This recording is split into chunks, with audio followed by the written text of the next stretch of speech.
again. My name is Valerie Winch. I'm 14 years old, and this is Ariel from the Tempest. I boarded the king's ship. Now in the beak, now in the waist, the deck, in every cabin I flamed amazement. Sometimes I divide and burn in many places. On the topmast, the yards, and bowsprit would I flame distinctly, then meet and join.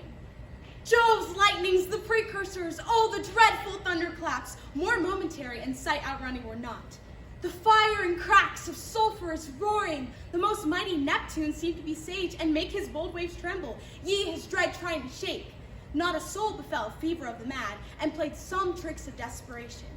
All but mariners plunged into the foaming brine and quit the vessel, then all afire with me. The king's son, Ferdinand, with hair upstaring, then like reeds, not hair, was the first man that leaped, cried, "Hell is empty and all the devils are here!" Not a hair perished. On their sustaining garments not a blemish, but fresher than before. And as thou badst me, in troops I have dispersed them about the isle. The king's son have I landed by himself, whom I left cooling of the air with sighs in an odd angle of the isle, and sitting, his arms in this sad knot. Safely in harbor is the king's ship, where once thou callst me up at midnight to fetch dew from the still deck's birth muse. There she hid. The mariners all under hatches stowed, who, with a charm joined to their suffered labor, I have left asleep.